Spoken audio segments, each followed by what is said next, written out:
Welcome to Sheriff's Talk, a public affairs program of KWN TV 7. Join us every week as we talk various aspects of law enforcement and how important it is for the citizens and law enforcement to work together. Now join us for another edition of Sheriff Talk on KWN Live and Local TV Channel 7.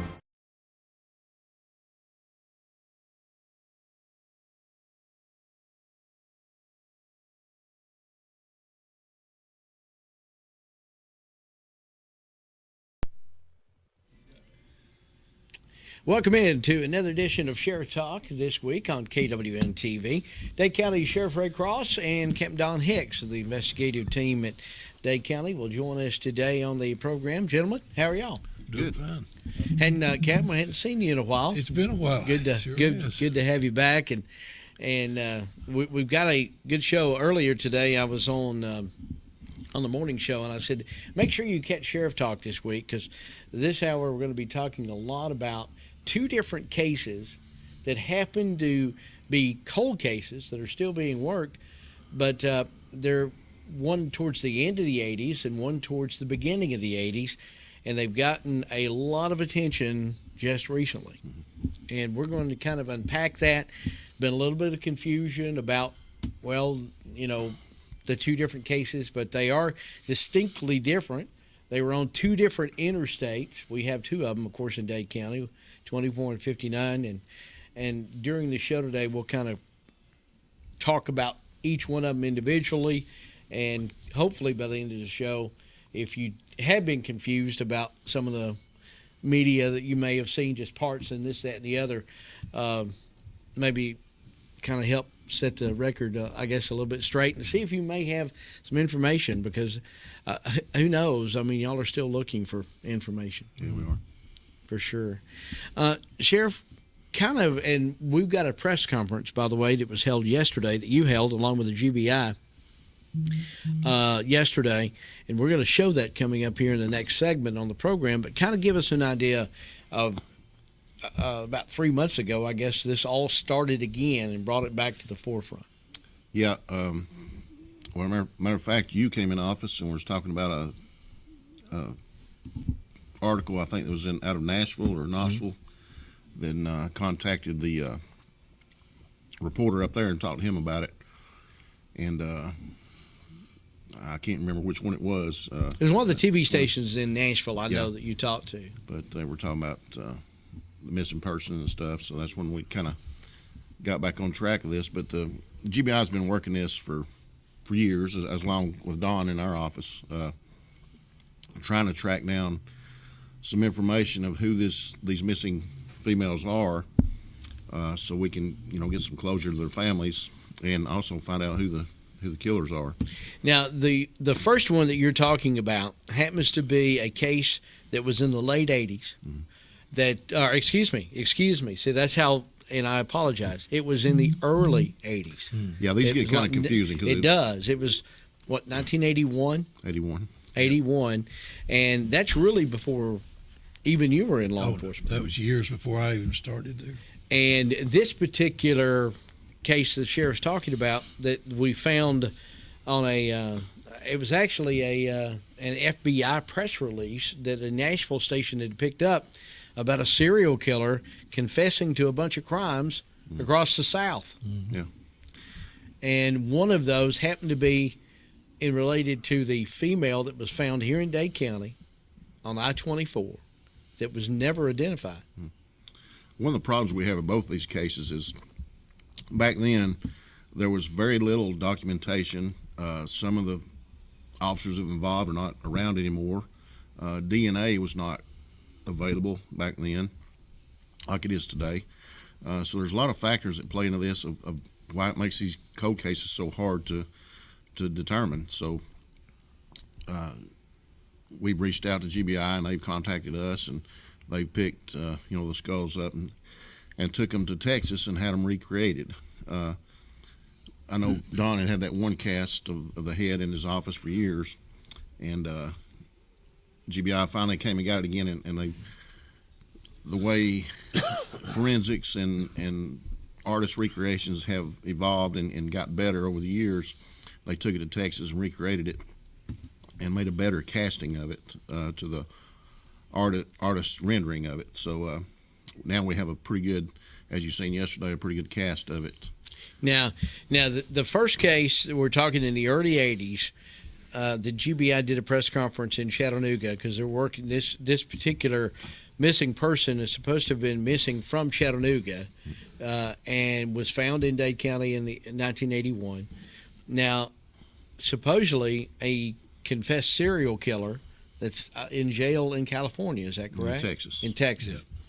Has confessed to murdering this person that they found in Dade County in 1981. Yes. But we don't know who she is. No, Samuel Little, the guy that the confessed serial killer, GBI went out to Texas and had an interview with him and talked with him, and he admitted to this murder, that he met her in a nightclub in Chattanooga and brought her into Dade County.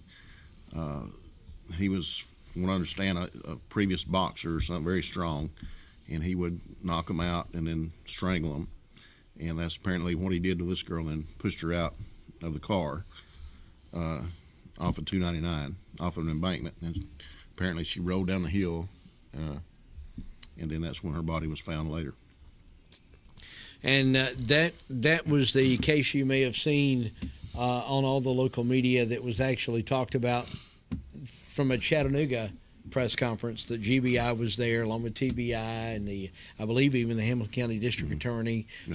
Several of the folks were there last week. Yes, and DNA was taken from the skull of her and also from Samuel Little, and they were a match from that one case. So that case, and at least on the whodunit side, has basically been you do have a suspect to now try to bring to justice, and obviously we know he's going to be tried for numerous cases. So I think there was over 90 murders. Yeah, I mean the likelihood of him ever coming back to Georgia to serve for that particular one is, if you get life at one state, I guess you're going to be there for a while. Yeah. So at least he's going to be in jail. He's not going to be out where he can do this again. So that case is solved as far as the murderer, but you still don't know who she is. Don't know the victim. I know Don and them. It's they put it out on social media and everything else, trying to find someone that maybe recognize the casting or whatever. But we had a few tips, but nothing confirmed. Right? Nothing concrete yet. We do believe that the 81 case is a local person, which is going to help us tremendously. Right. We're reasonably sure she's local, not Dade County, but Chattanooga County. Because she was at some type of establishment, a bar or something. Yeah. Hopefully there'll be a family member recognize something, and then that'll end that one. Right, and I'm sure that even if they filed a missing persons case back in Chattanooga, 40 years ago, I mean, just because of record keeping and things like that, there may be a missing case file somewhere, a missing persons file that has never been linked, to this. So. The bad part about that, Evan, is back in that time period, every police report was virtually handwritten, hand-typed, and kept in a department. You can't just hit a button on a computer we do today. No, we can go nationwide in just a minute now, and used to you had to mail it to each other. So.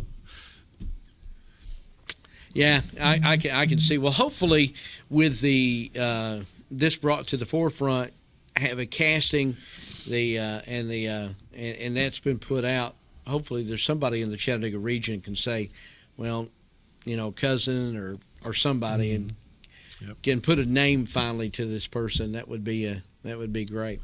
Since the interview yesterday, the press conference, we've had a couple of tips. I know this came in. I know one of our detectives took DNA from a subject yesterday that he thinks it may be his sister. So we're still exploring those avenues, and that DNA will be sent to the crime lab to compare. Now, which case are we talking about? Now we're talking about the 59 case, I believe, on that one. Okay. Aren't we, Don?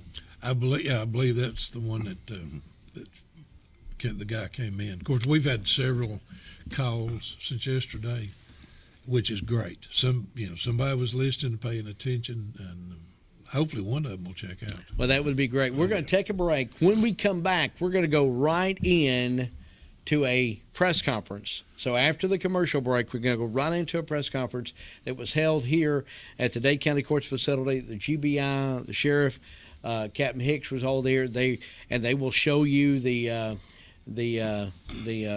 artist rendition of the, what they call it, the sculpture. I mean, that's kind of the Casting. way casting. Okay, Yeah. that's the word. Yeah. A casting of the suspect or the subject that was found. Now, we've been talking about the 1981 case. When we come back, this press conference is going to be talking about 1988, 1988, and which the lady was found just north of the Rising Fawn exit on the right-hand shoulder of the road off a little bit of embankment there. That's what we're going to be showing the press conference of. So stay with us, and got a lot to talk about today here on Sheriff Talk. Country cooking with family recipes. That's what you'll get at Howard's Restaurant, offering a full menu for breakfast, lunch, and dinner. Plus an all-you-can-eat lunch and dinner buffet. They make all their homemade bread and pizza dough and sauce. Come by Howard's Restaurant for special buffets. They're open Tuesday through Saturday, 6 a.m. to 7 p.m. and Sunday, 11 a.m. to 3 p.m. Howard's Restaurant in Ider, located in the Old Cabbage Bowl Restaurant. Catering is available. Call today, 256-657-4191. Georgia Northwestern Technical College is now accepting applications for classes. We offer programs in business, health, industrial, and public service at 6 campus locations with financial aid options as well. Take day, evening, or online classes to get your degree, diploma, or certificate. Apply now. Drop by one of our campuses today or check us out at gntc.edu. Georgia Northwestern Technical College. Get focused. Get hired. NL Tax and Bookkeeping is ready to serve all of your tax needs. Nancy Anderton's been serving the tri-state area since 1978. Now you can get your taxes prepared with no out-of-pocket expenses. Ask about up to a $1,200 refund advance. It's fast, easy, safe, and convenient. NL Tax and Bookkeeping is open 8:30 a.m. till 6:30 p.m. Eastern, Monday through Friday, and 8:30 a.m. till 2 p.m. Eastern on Saturday. Questions about the Affordable Care Act? We have those answers too. And we offer a free form price comparison. Experienced and professional tax services. NL Tax and Bookkeeping. 500 Alabama Highway 73, 7 miles from downtown Trenton. Call today at 706-657-4758 or 256-597-2829. NL Tax and Bookkeeping. 706-657-4758 or 256-597-2829. Have lunch or dinner at Guthrie's, home of the original golden fried chicken finger and the best chicken finger sauce in the world. Guthrie's can help you plan your family's meals or get-togethers with bucket specials every Tuesday, those delicious wings on Wednesday, and platters every day of the week. Plus, get sweet tea by the gallon. Remember, Guthrie's has a party room for small gatherings, too. Guthrie's, Highway 136 West in Trenton, home of those golden fried chicken fingers and the best chicken finger sauce in the world. Guthrie's, not fast food, good food fast. What we're trying to do is get anyone out there in the public who might know who this young lady is, if it's a relative or a friend of a relative or someone they went to school with, to pick up the phone and call somebody and let us know, hey, this might be somebody I went to school with, maybe somebody I went to church with. This is a cousin that I haven't seen in years. That's probably the biggest thing that we're looking for, is to identify her. Good afternoon, ladies and gentlemen. We're holding this press conference today. I have with me Special Agent in charge, Joe Montgomery with the GBI, his assistant, Adam Jones with GBI, Don Hicks, one of my investigators, my lead investigator, and Cindy Thurman, another detective out of my office. We're talking about the Jane Doe that was found in the late 80s on I-59 in our county. Joe is here this morning to tell you, or this afternoon to tell you some details of what they've done and where we're at in the investigation. Good afternoon. Thank you, everybody, for being here. Basically, what we wanted to do today is this young woman was found on I-59 about mile marker, about 5.3 miles on the north side of Dade County, just away from Alabama.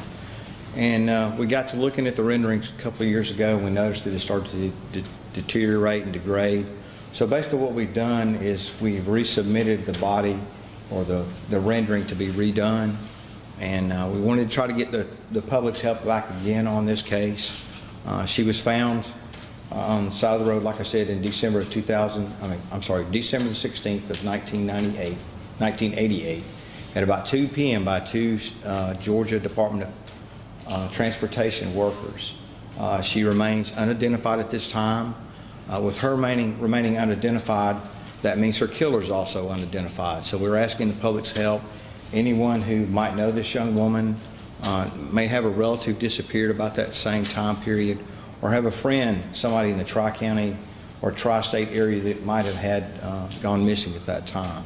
Right now, we don't have any leads to have her identified or to her killer's identity as well.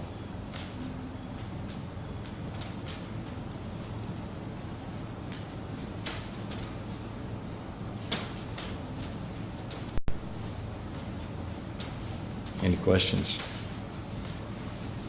Again, what led you to read? What is the impetus for this press conference? We wanted to show a different rendering. This one has been recently redone, and the other rendering was not as good as this one. Time had taken its toll on it, and plus the fact we've come a long way in our forensic artistry. So it's just an update to kind of get this back in people's minds again. You know, we've never stopped working on the case. You can tell from looking at the case file. I mean, it's this many volumes. We haven't stopped working on it with as few leads and as few information as we had. We feel like if we can get her identified, then maybe it will help us find her killer as well. When those shootout workers found her, had she been there for a while? She'd probably been there maybe several days to a week, so she'd had some decomposition as well. And that was another thing for the reconstruction, because the original reconstruction, we took part of the fact that she had some of the decomp in there as well, and I think that reflected in the reconstruction. So this kind of gives us a better idea of what she probably looked like when she was alive and not deceased. How do people get in touch with you, sir? You can call the Dade County Sheriff's Office, or you can call the GB office in Calhoun, Georgia.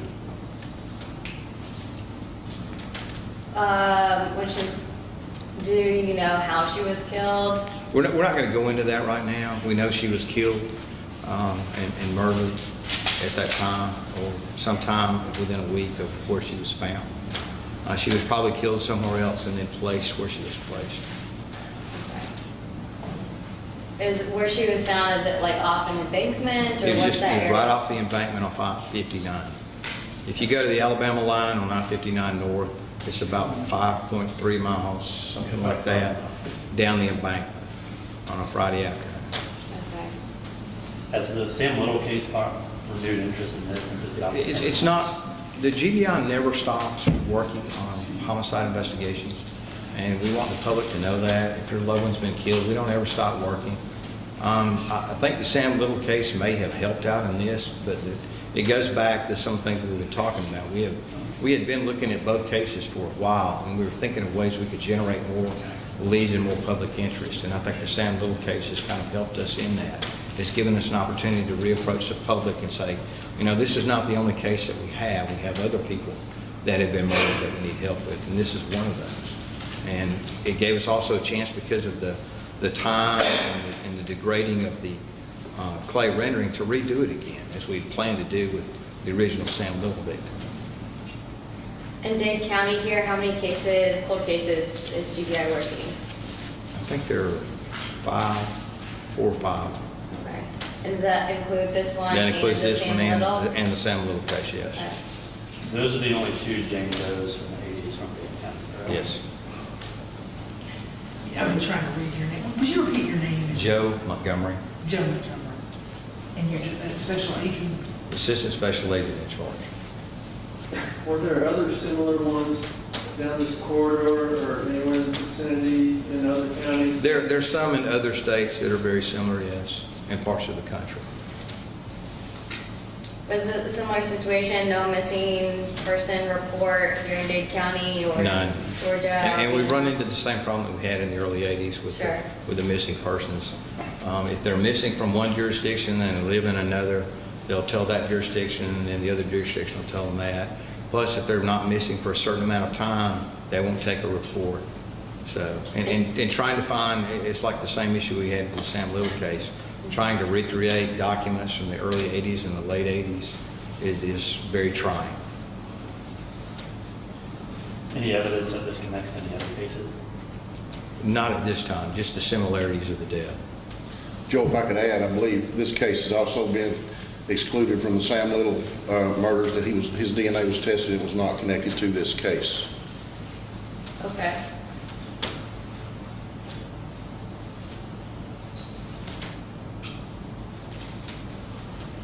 Do we think that she's from Dade County, Alabama? We Any have indication? no idea where she could be from. We did an extensive search at that time of the Tri-County area and nationwide, and were unable to locate anybody at that time who had missing relatives. But we've come a long way since 1989 as far as the media, social media, mass media. So we're hoping that interest may help us out.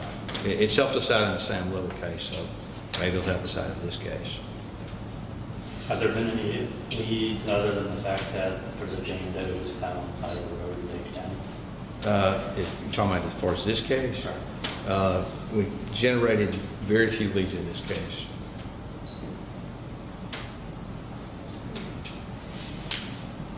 Any particular reason why? The time frame? The time frame and the anonymity, not knowing who the victim was, not being able to backtrack or have any starting point. When you have a body on the side of the road, there's not a lot of starting points to go for if she's not identified. This is probably a fairly stupid question, but do you know why they would make her look like that with the model kind of skin and the That's hairstyle? the forensic artist interpretation. I mean, but model, I mean, like, it looked like she'd been in an accident or had bad acne or something. No clue. No clue. This is the artist's interpretation from the features of the skull. Age, weight, like. We figure anywhere from 25 to 35 years of age, 5'7" to about 125 pounds.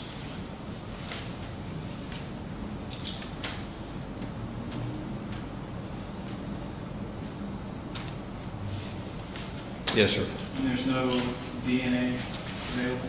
We have her DNA in the CODIS missing persons DNA database, but we've had no hits on that DNA, which is not unusual for that time period. I mean, if you think about people not reporting people missing, and at that time we were not doing DNA, so it was a moot point. In the last 30 years, has anyone reached out to say they thought they knew it might be? We've had several people, I mean, they'll come forward and say, hey, this might be this person or that, but those leads have not developed into any significant progress.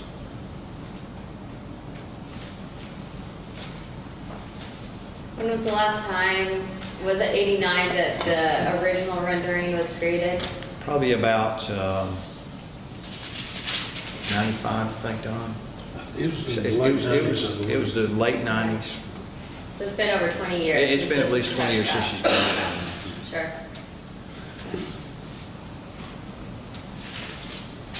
And she was killed before we had the scientific breakthroughs that we have now with DNA and all those, great scientific notions. The dental records were We have dental records, yes. still no. Still no. Has the evidence pointed to any other information about her other than? None.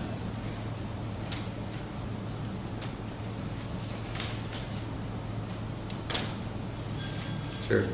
That's all I have. Unless there's any questions. We appreciate y'all coming and thank you for your help on the Sam Little case. That was very helpful. Thank you. Have there been any other leads in that? There's been a lot of other leads. We've had a lot of phone calls, people coming forward saying that this person might be this person, so it's given us a place to go. So I appreciate the help. Thank you. Do you know about how many phone calls, reports, tips have flooded in? Probably 8 to 10. Okay. And how long do you think it'll take to really sift through those? The phone calls is not the problem. The problem will be the DNA comparison. We'll be extracting the DNA from the original skull, the DNA extraction from the family members, and then the comparison. That could take anywhere from 6 months to 18 months.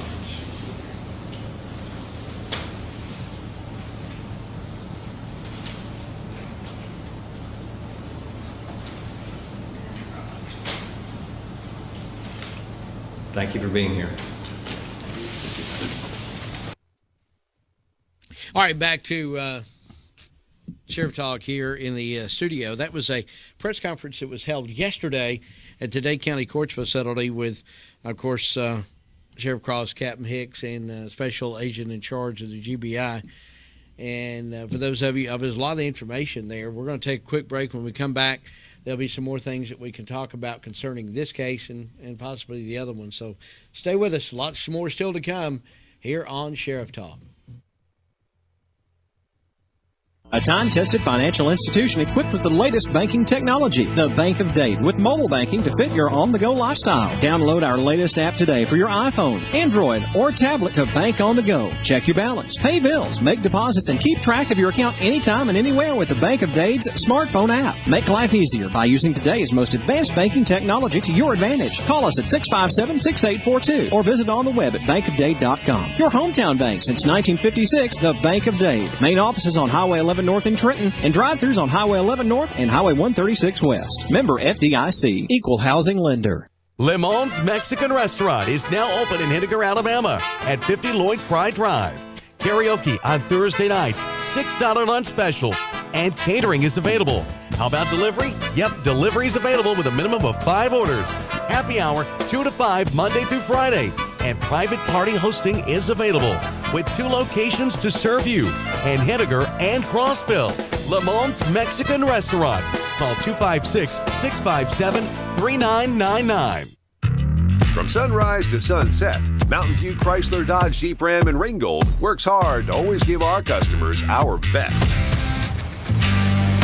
Like $12,500 in total savings on the 2019 Ram 1500 or the Jeep Renegade for just $15,488, all during Ram Truck Month. So come shop your #1 Chrysler Dodge Jeep Ram dealer in the Tennessee Valley. Mountain View Chrysler Dodge Jeep Ram, #1 for a reason.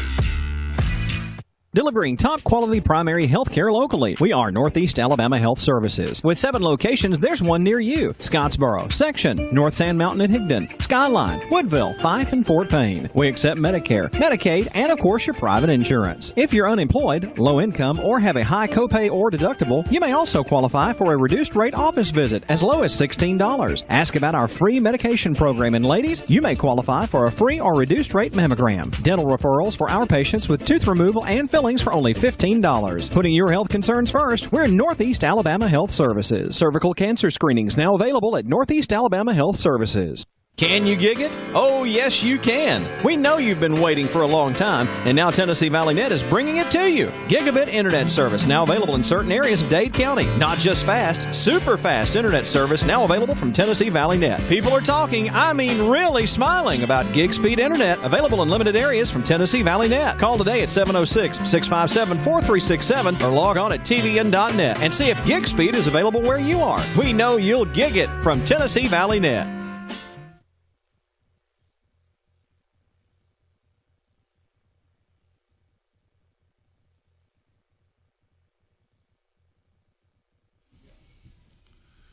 Back now to Sheriff Talk here on KWN TV. Couple of very distinct, different cases with some similarities. Both of them unknown. Both of them Jane Doe. We're talking about the one in 1981 that was found on the north end of Dade County that has someone that's confessed to her murder. And then, as you just seen a press conference from the Jane Doe that was found on I-59 back in 1988.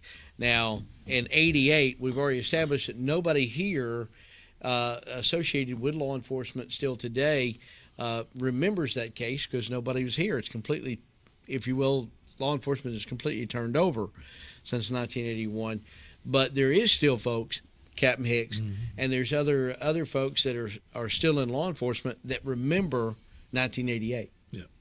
You know, so that particular case that we just seen the press release on, or the press conference on, there is still a lot of data that's available, and there's still a lot of people that are working that remember that. I happened to be on the ambulance that day, so I was there. It was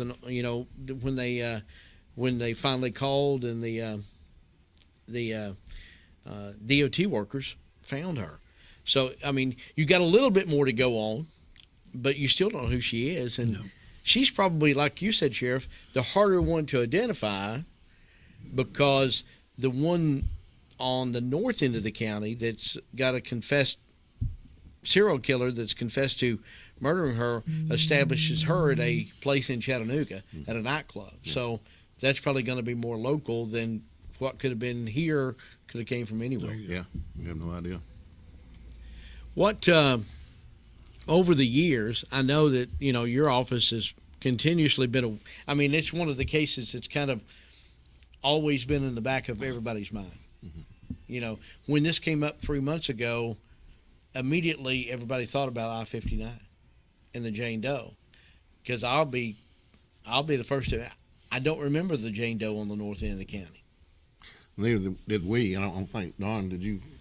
I knew of a skull that existed, but I had no idea where it came from, who it was, or anything. And we had it for years, and it was the I-24, and we didn't even know it. Mm-hmm. But it was kept in evidence until GBI obtained it and had it reconstructed, and then everything just fell in place after that.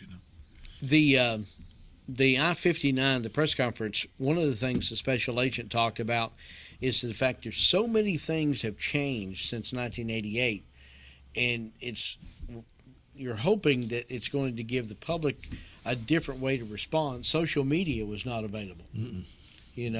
Where they could immediately get pictures out all over the country. But this particular case, it was seen all over the country. It was. It was on every major TV crime show that there was at the time. Of course, you always get a few reports, but none of them ever panned out. They, But it went as far as you could go with it back then. And you heard him say, and of course y'all know, but her DNA is in the what are they? CODIS. Yeah. CODIS. And explain what that is. Well, it's a national registry that the FBI crime lab has, and it's not just DNA. Gosh, it's characteristics of crimes. It's many, many things. But you can submit a DNA sample to the FBI, and it's in a matter of days they can eliminate or confirm anything they're looking at. It's just really, really big now. Yeah, and any comparison that comes across that will match up to whatever they submitted to the crime lab. So that's how they can track some of these cases now. So all of these leads, both on the 1981 case that you have, now you're working in conjunction with Chattanooga authorities. So I'm assuming they're getting leads too, since that press conference was held in Hamilton County. Sheriff probably know more about that. On the 24. Right. Obviously right now y'all are trying to figure out who she is. You mean all law enforcement. So there may be people calling Hamilton County Sheriff's Department or the TBI as well as the GBI or you concerning this one lady. Yeah, if we could ever get an identification of either one of these Jane Does, that would lead us closer into pinpointing a suspect. So on the I-59. Yeah, so that's what we need to do first is try to identify who she is. And it would give families closure, for sure, for years and years and years. Give us closure to put somebody in jail that did these crimes. So that's what we're after. Well, it's obviously both of these ladies were victims of they were murdered, and dumped, if you will, along the sides of the interstate. Now the I-59 Jane Doe that most everybody in Dade County has at least heard of, because it did make a lot of media and a lot of news.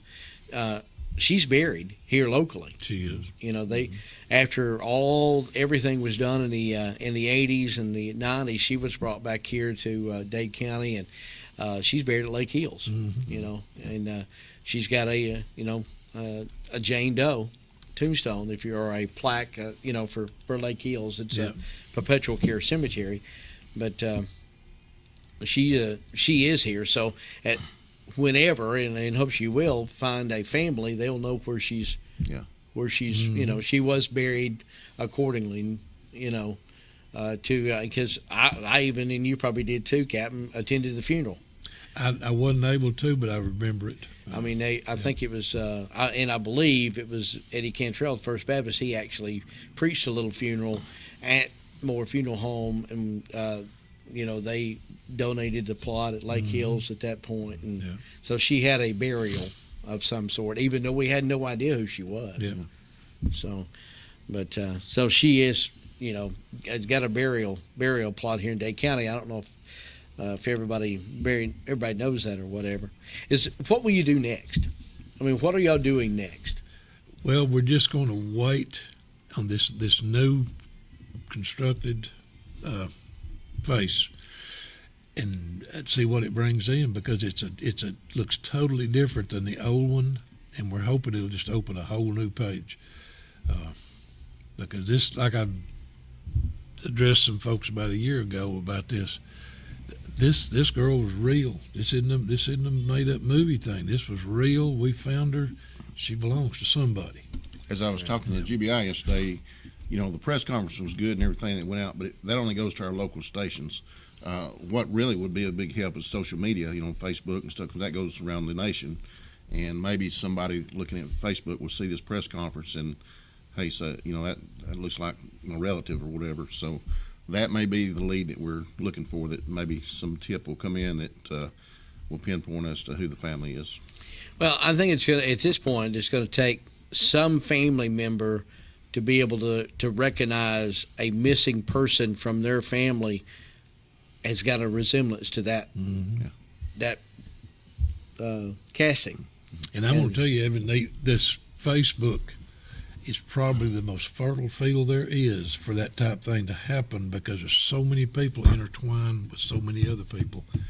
And you can start out with a tiny piece of information and build a history in a few minutes. And like the sheriff said, that would just be super if that would catch on and go to millions of people. It would just be great. What we look at it, Evan, both these girls are somebody's daughter. Right. And even though the parents may not be alive today, there are family members that are probably still around somewhere, and we'd like to get closure to them to absolutely put this case to rest. So you just basically taking leads and so if you're out there, you have the ability to be able to get on your social media, your Facebook, and just send this out and saying, hey, has anybody ever seen a person that looks like this? And then that, if you got somebody from Louisiana that's in your family or friends or whatever, they may send it out all over Louisiana, and then they'll send it out over, like you said, she could be from anywhere. Mm-hmm. Yep. So maybe somebody sees something that'll do that. So 2 missing females, both of them Jane Does, one on I-24 on the north end from 1981, one of them from I-59 from 1988. Both of them murdered, and both of them still unidentified. And we do have the one on the north end, someone that has confessed. And didn't you say that DNA had confirmed? DNA, yes. They had connection. Yeah, it's been confirmed that he was the killer. So that case technically has been solved, but you don't know what case you're solving. Yeah. You've got to have that female's name and hopefully go along, and then you've got, of course, the family to have the closure. We're going to take another break. Stay with us. You're watching Sheriff Talk here on KWN TV.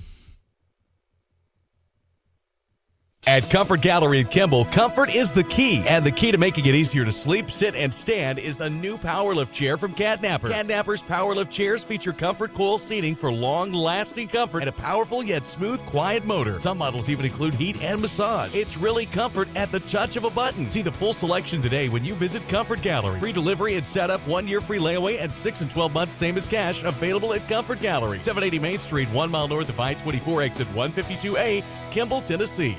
Check out these specials right now at Cloud Auto Sales, Higdon, Alabama. Just in time for tax time. Check out these exciting specials. 2008 GMC Sierra SLE Z71 4-wheel drive crew cab with alloy wheels, black interior, only $15,500. 2009 Hyundai Limited Leather with a sunroof, third row seat, only 131,000 miles, only $69.95. A 2006 Chevy Impala V6 with air, real good tires, alloy wheels, drives and runs great. Only $24.95. Hurry to Cloud Auto Sales. Warranties available. Highway 71, Higdon. Like us on Facebook or call today 597-2373. Come see Rayburn Cloud today before you buy at Cloud Auto Sales on Sand Mountain. Hey, that cold weather is coming, and it's never too early to get your winter supplies from Rising Fawn Hardware and Supply. 4300 Highway 11 South in Rising Fawn. Everything you need to wrap pipes under the house, winterize around the doors. Make sure your outside faucets are protected, and keep those drafts from coming through the windows. Get your supplies for fall and winter for the home and farm today. Rising Fawn Hardware and Supply. 4300 Highway 11 South in Rising Fawn. Telephone 706-462-2071. Come hungry and leave satisfied at Cloud's Pizza, Highway 71 in Higdon. Cloud's Pizza uses only the freshest ingredients, and we hand toss our own pizza dough. Our pizzas are made from scratch when you order, so they're always fresh. And don't forget about our famous Sand Mountain cheese sticks. You can eat from the daily buffet or try a mouth-watering hamburger or cheeseburger. Come see your friends at Cloud's Pizza, Highway 71 in Higdon, and never leave hungry. Call ahead at 597-3100 for Cloud's Pizza. Visit us on Facebook at Cloud's Pizza and more. Come see us at Cloud's Pizza.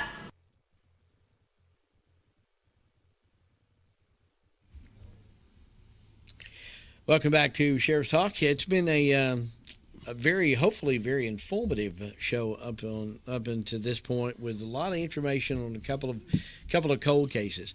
Now, there's other cold cases here in the county. I mean, obviously over the years, that's not necessarily. I think I heard the special agent said it was a total of 5 different. Was that murder cases that, over the history of Dade County that may still be under? I don't know what he was making reference to. I mean, he said, I think he said 5 or something, but I don't know what the question was. But these two, obviously, definitely. But I mean, there's a lot of cold cases. I mean, obviously, they made a TV series out of it.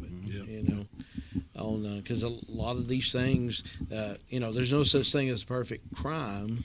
Well, you watch ID Discovery, there's hundreds if not thousands across the nation that are cold cases that they're every department's trying to solve. Yeah, absolutely.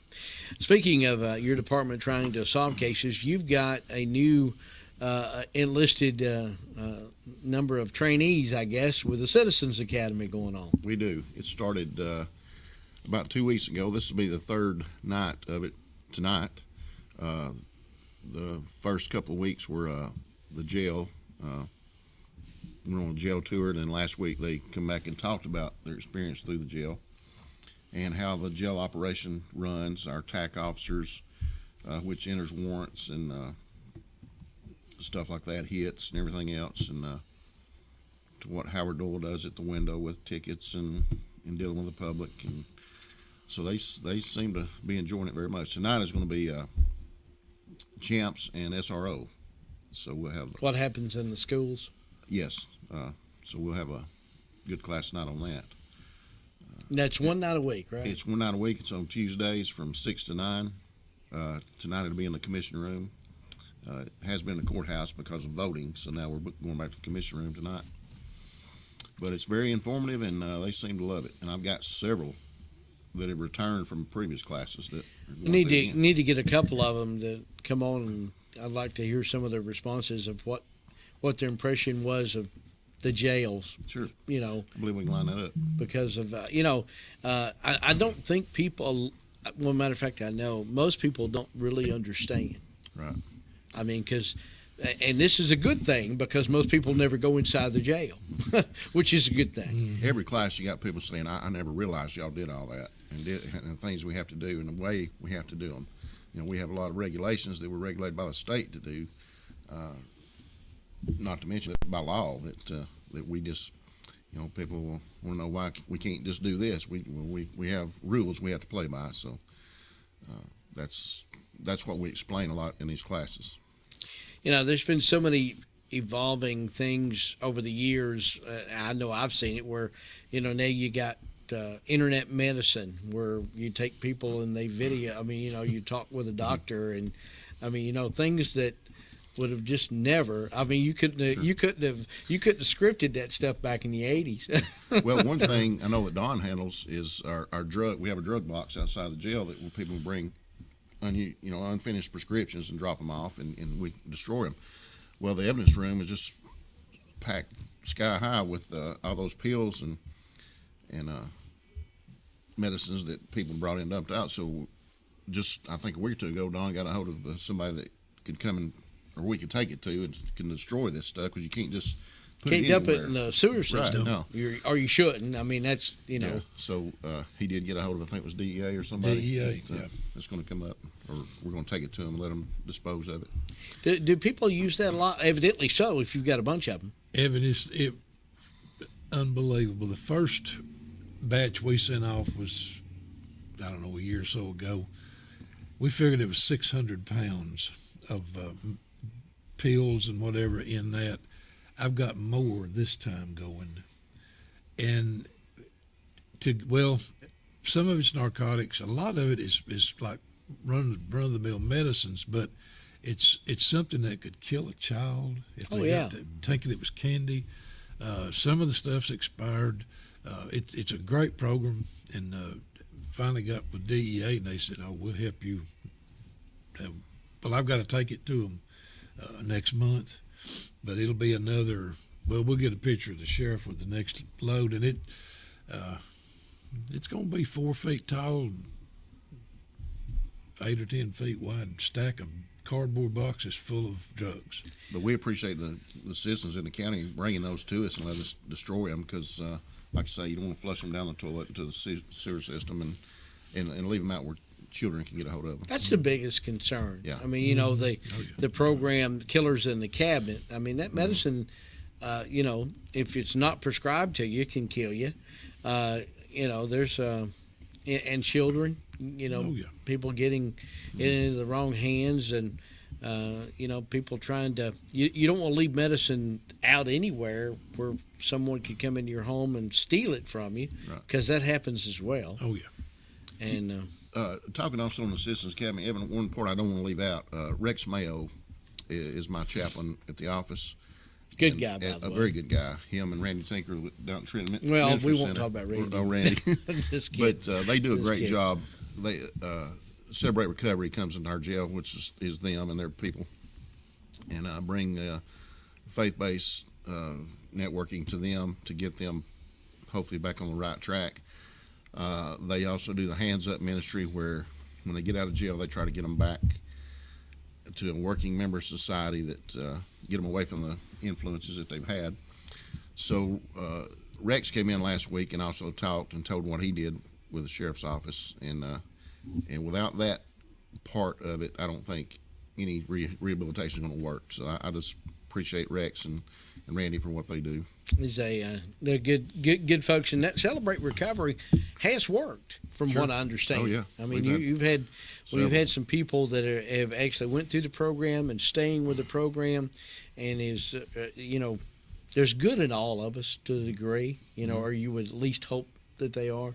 And I've never been addicted to any type of drugs, but you know, I understand that I understand what addiction is. Yeah. You know.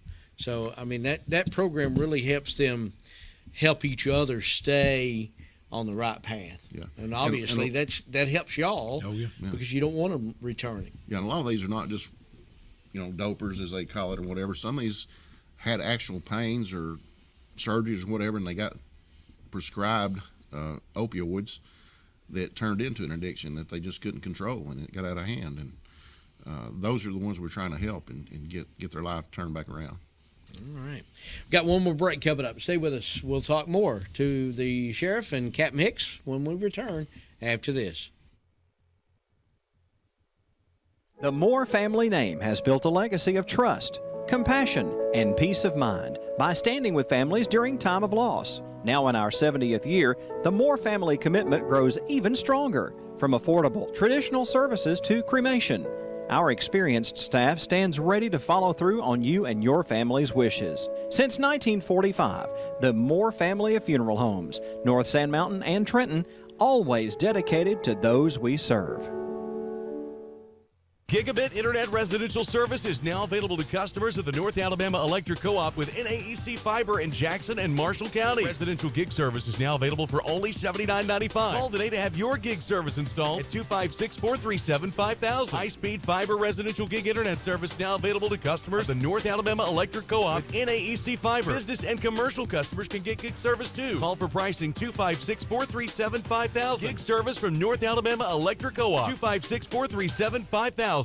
Landers McLarty Ford of Fort Payne is your destination for quality automobile service. Landers McLarty is second to none when it comes to service on your vehicle. You can drop by and see us on Glen Boulevard Southwest in Fort Payne. Call our service department at 256-845-1101 or schedule an appointment online at LandersMcLartyFordFortPayne.com. So whether you drive a Ford or any other make of car, SUV or truck, see our ASE certified and Ford factory trained technicians today at Landers McLarty Ford in Fort Payne. Come enjoy pizza for lunch or dinner in a family-friendly atmosphere at Stevie B's Pizza in Fort Payne. Enjoy the buffet and salad bar anytime or have a specialty pizza made to order. At Stevie B's, take advantage of Two-Stamp Tuesday for adult and senior buffets and Thirsty Thursdays when drinks are free after 4 p.m. Take out any medium pizza weekdays between 2 and 5 for just $4.49. And on the weekends, take out any 2 large pizzas just $14.99. Book your parties now by calling Stevie B's at 256-979-1234. Stevie B's Pizza, 2200 Galt Avenue North, Fort Payne. Citizens Tri-County Bank, the only community bank Marion Countyans will ever need. At 402 North Cedar Avenue in South Pittsburgh, 4765 Main Street in Jasper, and at 14087 Highway 28 in Whitwell, providing the highest standard of customer services with a personal touch. Our associates can help you with personal loans, personal lines of credit, a variety of mortgage loans, and more. And we offer real-time internet banking too. See us in South Pittsburgh, Jasper, and Whitwell today. Citizens Tri-County Bank, the only community bank Marion Countyans will ever need. Member FDIC, Equal Housing Lender. Back now to Sheriff Talk here on KWN-TV. We started out talking about the 2 cold cases here in Dade County. Talk about the Citizens Academy that you're continuing. How many weeks does that go? It's 10 weeks. Yeah. So you're only a couple of weeks into it. Yep, we're, like I say, tonight's our 3rd night. So. How many people typically do you put through that? Usually a class consists of 20 or a little more than 20. That's a pretty good sized class to especially take through the jail. So. It's always been a great. I've heard good things about it. I mean, just people really enjoy it. I think it's a great thing. If you've ever kind of wondered what happens, or you will find out a lot of information. There's no doubt about it. Of what you do and and how and why you have to do it. Yeah, I know that we've already done 2 weeks of it, but if anybody out there is watching that wants to show up tonight, we'll be at the commission meeting room tonight at 6 o'clock. If you want to show up, and you missed the first 2 classes, but there's still 7 more classes to go that are very exciting, very informative. The investigators, their classes coming up. Drug task force is coming up. Roadside patrol is coming up. Just so many good, interesting classes that we're going to be having. Get to meet the K9s, K9 officers, and it's just very informative and very, very exciting stuff that we're fixing to get into. A lot of people don't know, and one of the things that over the years, I guess, a lot of the scenes or whatever, a lot of people don't realize is the fact you don't want to.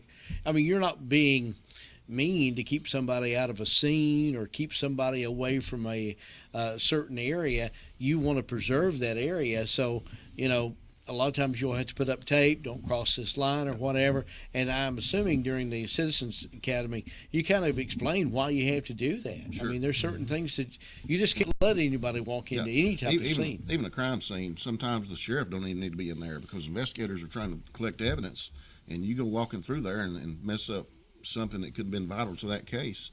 You don't need to be in that area. And a lot of times we'll have most crime scenes, we have a guy there with a notepad writing down names that cross that tape. Well, you cross that tape, and you're going to be subpoenaed to court where you're going to have to testify why you were behind that tape.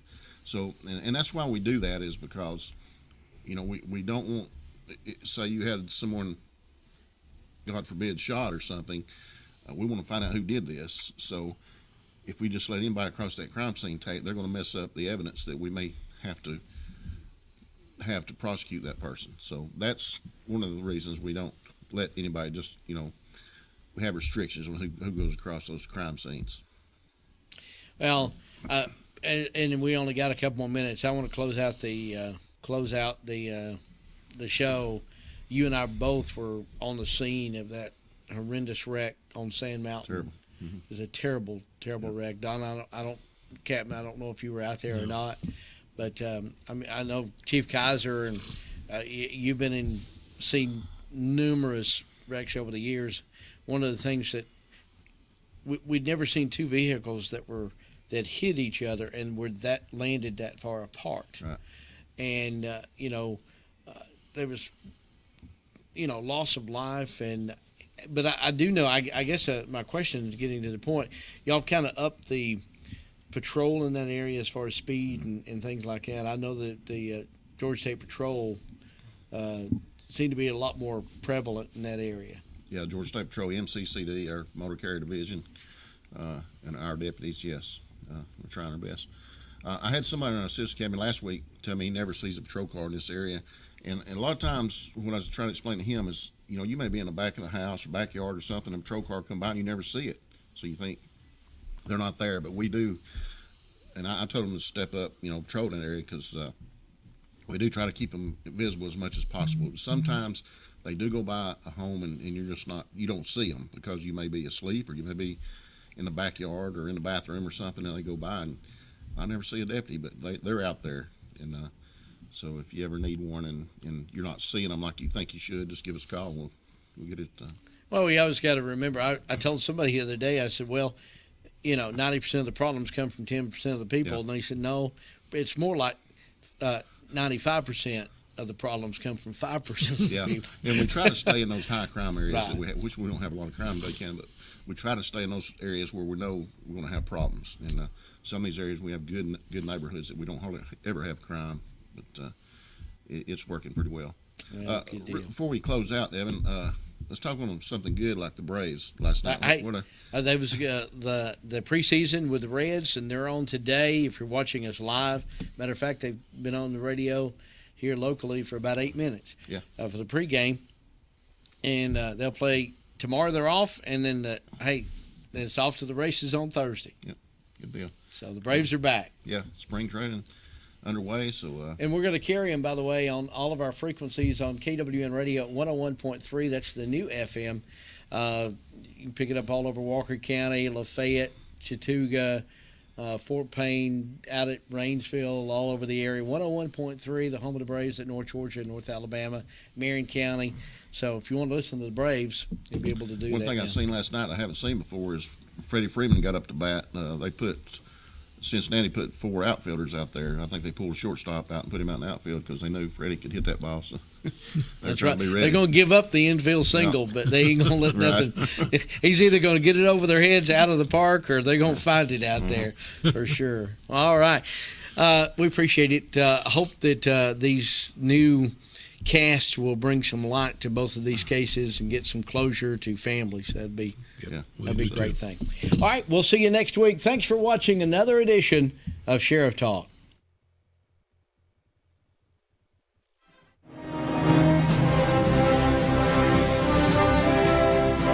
You've been watching Sheriff Talk, live from the studios of KWN TV7, all around the tri-state area, as we give you information that you can use concerning law enforcement. Join us again next week for another episode of Sheriff Talk, a public affairs program of KWN TV7.